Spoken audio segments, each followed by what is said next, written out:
heebie-jeebies. And the first time you see somebody with this, somebody I was working with, we saw somebody at Good Shepherd. Stacy. Was it Stacy? Oh, yeah. She's gone. We didn't get it under the microscope, but darn it. Okay, so scabies, and that's the name of the scabies. So these burrow under the skin. They are contagious, usually close contact with other people. You're going to see this in people that live in close quarters with other people. Other household members, nursing homes, daycare centers, schools, fraternity houses, dorm rooms, whatever. Now, this can be sometimes kind of difficult to diagnose, and they call this, when it's been undiagnosed for a period of time, the 7-year itch. And that is the honest-to-God truth. I remember I had just started in dermatology, and that's probably why I kind of missed it the first time. This guy came in who had been having this rash and itch for years, literally years, and had just been given, treated for eczema, and it looked very eczema-like. So I treated him, said come back in a month, and then when he came back, I was like, you know what, this looks like it could be scabies to me. And I got a scraping, and sure enough, there was a little scabies that I found, and I treated him, and he was like, he is a friend to this day. After that, he was like, started coming to see me twice a year, found out when my birthday was, and would come and he'd bring me a little gift every year at my birthday, and then halfway between, and I made an eternal friend just because I treated him for his scabies that he'd had for several years. So, okay, so it's easy to miss. It can look just like eczema, or sometimes people present very differently. Some people, their bodies don't react that much to it, so very minimal findings. Others have quite a bit of reaction to it, but it can look very much like eczema, or just kind of widespread excoriated papules. So it can be sexually transmitted, or you can get it from, bedding that hasn't been decontaminated. It may take a few weeks before you develop symptoms after you have been exposed. Females lay about 3 eggs a day. They actually, and then it'll take about 10 to 14 days for those eggs to hatch. And that's why a lot of times in the treatment, we treat twice. We treat today, and then in a week or two, we treat again to get these, because some of the treatments kill the eggs, others don't kill the eggs, and so you want to get whatever babies have just been hatched, you want to kill them after they've been hatched. So I mean, that could look like a ton of different things. So again, a wide range. Place, again, pattern. Scabies loves in between the fingers, loves the wrist here, the volar aspect of the wrist. Back, in this, I see a lot in this area between the thumb and the index finger. It likes, armpits, skin folds. It does like the feet and hands. So head and neck are usually spared. So that's a big help. Again, it can look very much eczema-like, and usually you're going to see maybe some either tiny excoriated papules or true pinpoint blisters, okay, or vesicles. Now, I personally think the key term that you hear a lot are burrows, these little tunnel burrows where they're migrating under the skin. To me, it's kind of harder to see the burrows, but that's kind of a key word they may use testing purposes. So the burrows are these thin linear lines where they're just burrowing under the skin. But, you know, oftentimes with scratching, it destroys those burrows, and so to me, they're not as easy to see clinically as you would guess. Vesicles, pinpoint vesicles, they're not gonna be big, they're gonna be tiny pinpoint things. Red itchy papules or nodules. If you hear or see red itchy papules or nodules on a male scrotum or penis, you know your diagnosis, for the most part. It's proven, it is scabies until proven otherwise. Because there's just really nothing else that's gonna present like that. You can get secondary impetiginization, secondary bacterial infection from the scratching. And you always want to think about it too in somebody that just has real generalized itching and maybe some scattered excoriated papules. You know, I oftentimes, if a person presents like that, I will say, you know what, let's just treat you for scabies, because the treatment is really easy. If it is scabies, you have made a great friend. If it's not scabies, then you really haven't heard anything, and you can go on to something else. But I will often treat empirically anyway. There's a variant called Crusted Scabies or Norwegian Scabies, where these people, you know, regular scabies, they may not have that many true mites on their body. Crusted scabies, they have tons of mites on their body, in their skin. They tend to just look a little different. They have more crusting and eczematous changes. I have seen that once. It was in an elderly person coming from a nursing home. It was disgusting. I can't lie. Okay, this in little kiddos, babies, that is textbook. It seems like they have a little bit bigger blisters and they're excoriated. If you see that, you treat them for scabies. And they have one little vesicle there. On the hand, on the palms, and on the soles. Scabies. Here's a picture of those pinpoint vesicles and the burrows. They put a little ink pen along there that just accentuated that burrow. Again, I think the burrows are overrated for clinical. Again, some burrows, some excoriated papules, some pinpoint vesicles. That's more what you're going to see. Those tiny, tiny little vesicles, erythematous papules, eczematous, you know, a little bit of scaliness, widespread eczematous changes in those finger webs, especially here in that thumb, the wrists. And here and here are examples of those excoriated, red, itchy papules or nodules on the scrotum or the penis, and treat them for scabies. Again, on the bottom of the feet, and those little infants, they get a little bit bigger vesicle, or even a pustule sometimes, if they're really reacting to that.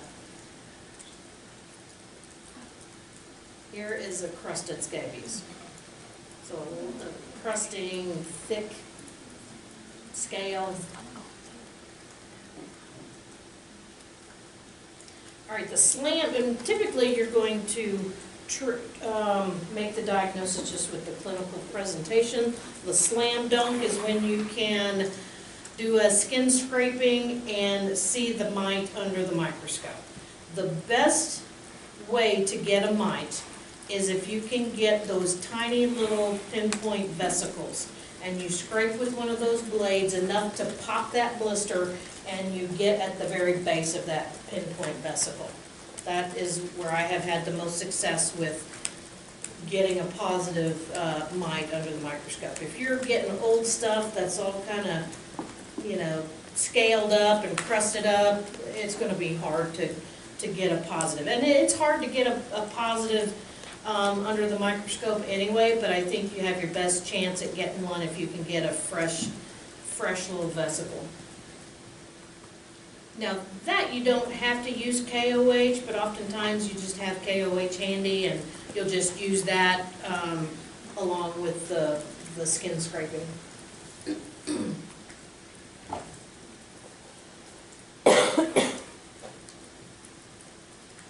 Yeah, oftentimes you'll get a patient that's referred to you and they were treated for just probably widespread eczema, not really knowing what was going on. They gave them prednisone and it either didn't do anything or it helped a little bit or for very short term, and then it came right back.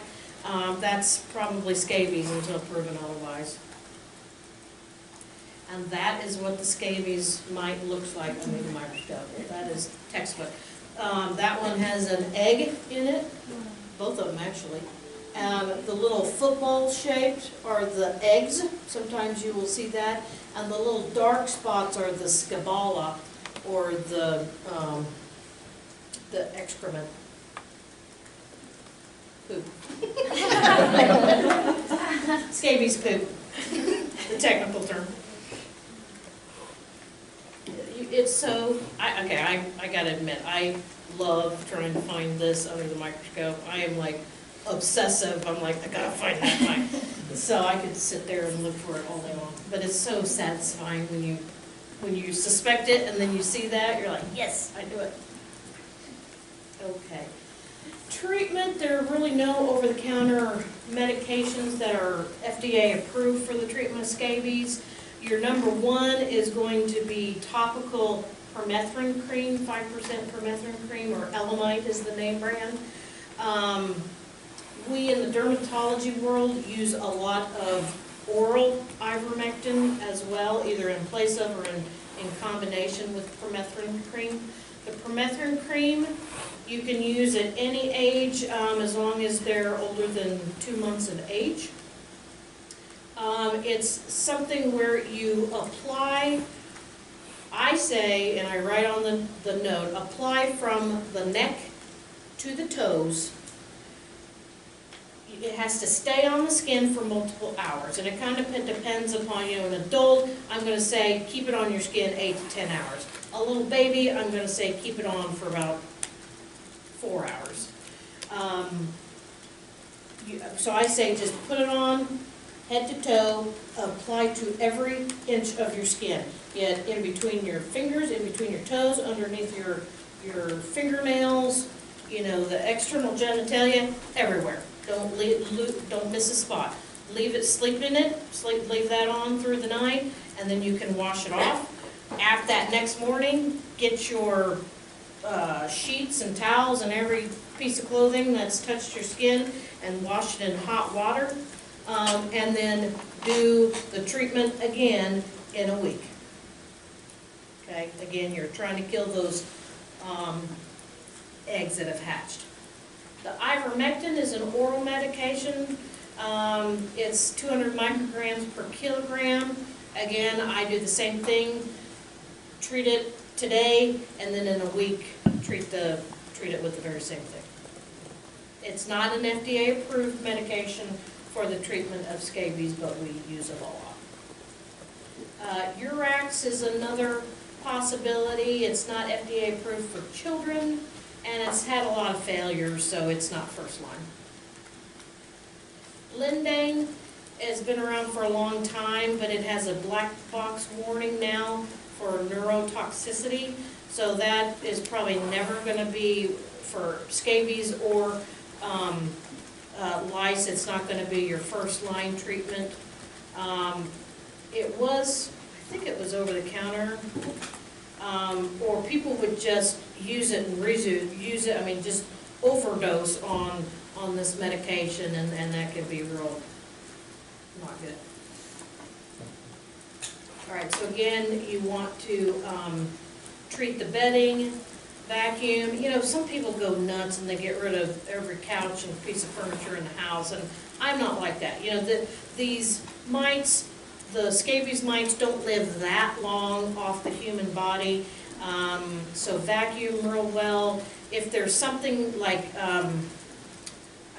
stuffed animals or something that you don't want to throw away, have them close it up in a plastic bag for 2 weeks, and they will all die in there. Okay, so keep that in mind too.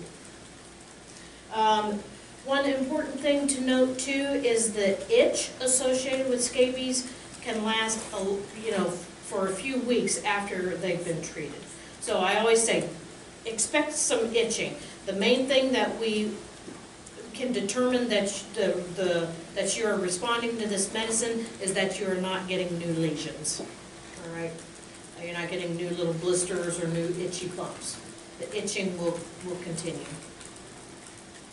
And you can treat that. Sometimes I'll give topical steroid creams for the itch or the eczema changes, oral antihistamines for evening time for the itch. Pediculosis or lice, thank you, lice. Louse is a singular form of the plural lice. It's a very contagious, close-to-close contact or contact with objects that are infested, such as bed linen, combs, hats, pillows, things like that.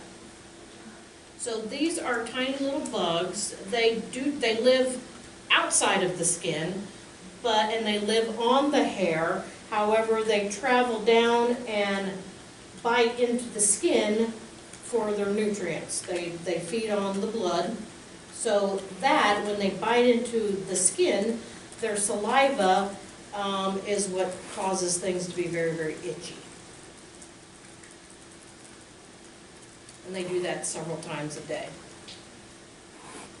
So these are wingless little bugs, 6 legs. They have these strong claws that just attach onto the hair shaft.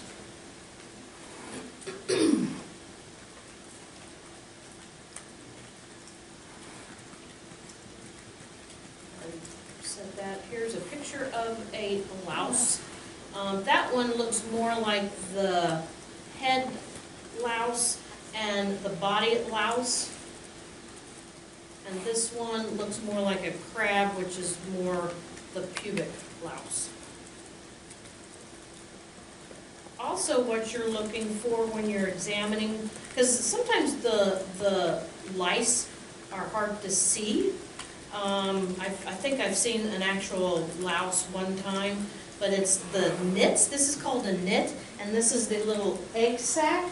And these are cemented onto the hair shaft. They lay their eggs in this, and they are firmly adhered to that hair shaft. So they do not, if you see something and you try to pull it off, it's not going to come off. Like if you've got somebody with a little dandruff, you're going to easily be able to pull that out of the hair. These are attached. Again, this is some of the reaction. You may get a little bite reaction from the louse biting into the skin, and that's going to be where you see more of the skin changes from the bites. And back here, for head lice anyway, back here at the nape of the neck is where you really want to look for, little bite marks, excoriated papules. Even if you can't see a louse, nits can be kind of hard too. If you see that, I treat them for head lice regardless. This is in the pubic area. So we've got our 3 kinds of lice, the head lice, body lice, and pubic lice, or crab lice. So head lice, or pediculosis capitis, more often in children. Now these, the Scabies Mite, you can't see with the naked eye. These you can see with the naked eye. About the size of a sesame seed. See it in boys more than girls. African Americans tend not to get head lice. They feel that the shape or texture of the hair, it doesn't allow the lice to, or the louse to attach to the hair shaft as easily. Itching, widespread itching is what they're going to complain of, and you may see some excoriated papules, almost like bite reaction marks, especially at the nape of the neck. you can, because they're scratching a lot, you can get secondary bacterial infections.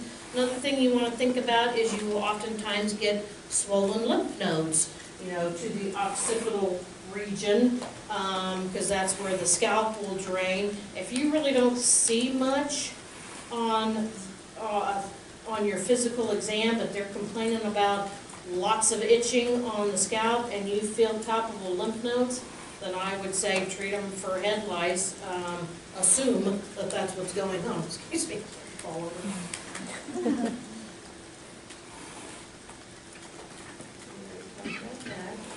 So the body louse is slightly larger than the head louse, but otherwise looks very similar.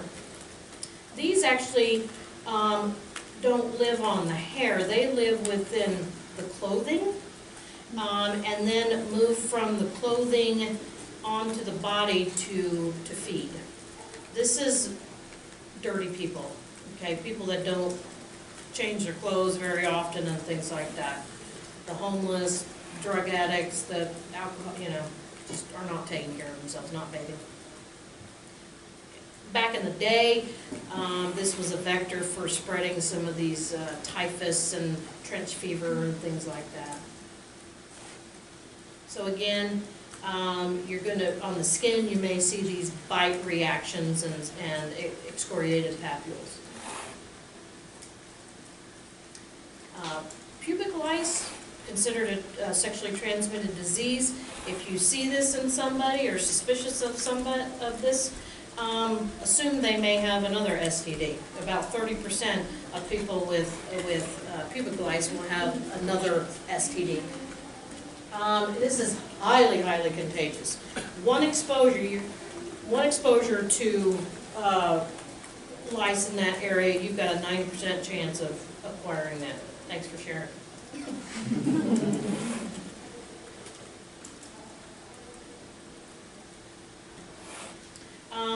You know, typically you think of the pubic area, the hair down there, but in hairy people it can spread to other parts, you know, the legs, even other parts of the area. So,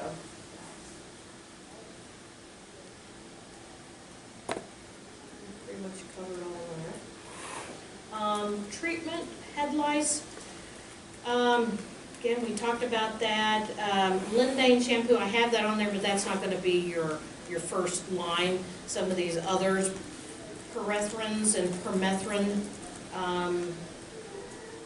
shampoo is going to be the way to go.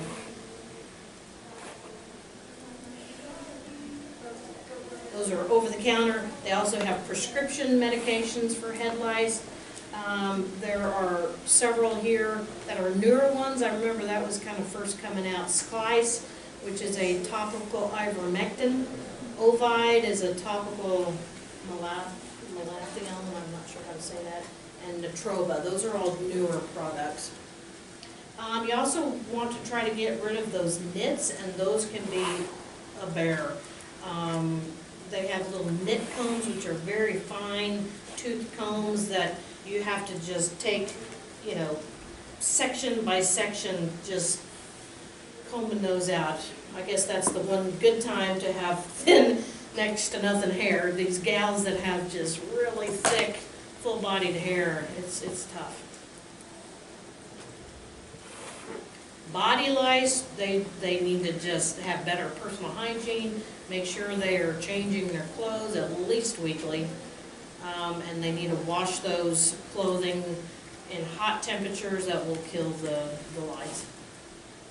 Usually don't need a treatment for the skin because it's not on the skin, it's just coming to the skin to feed, so you just need to treat the clothing. Pubic lice,